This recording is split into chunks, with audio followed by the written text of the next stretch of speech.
ń fòrè aṣọ ìwọ̀kuwọ̀.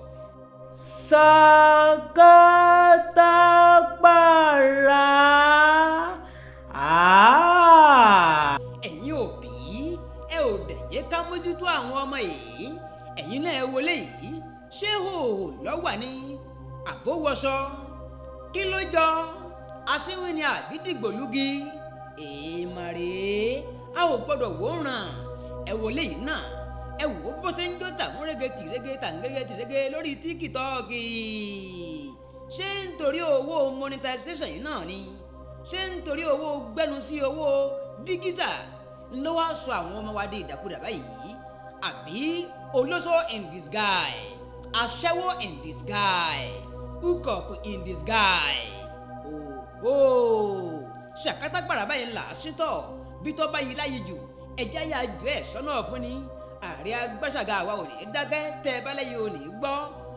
ọmọ tó ní ìyá àwọn ò ní sùn òun náà kẹ̀dẹ̀kẹ̀dẹ̀kẹ̀dẹ̀ rèé kà á lójú oorun ṣẹ́ ẹ mọ̀ bẹ́ẹ̀.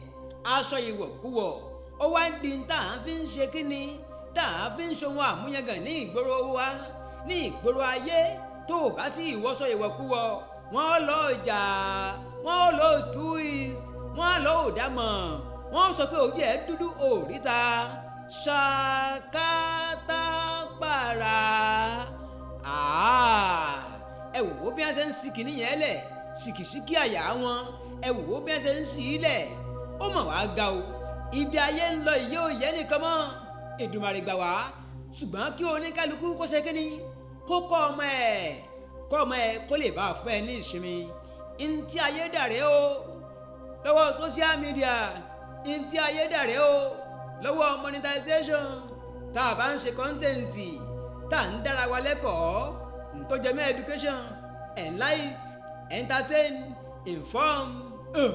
àwọn èèyàn ò ní fẹ́ wò ó ṣùgbọ́n tó bá ti di ibi kíní ṣìkìṣìkìṣìkì wọ́n máa wò ó wọ́n máa ganu sí chai ibi ayédèrè tó mo wí yìí mo pọ́ọ̀sì ni o mo sì máa kọ́ntínú ṣàkátà gbàrà. Ààrẹ Ọlásùnkànmí lèmi jẹ́ ire o. Sàkátà gbàrà. Àmúlùdùn Royal TV ògo ọmọ Yorùbá. Àmúlùdùn Royal TV ògo ọmọ Yorùbá.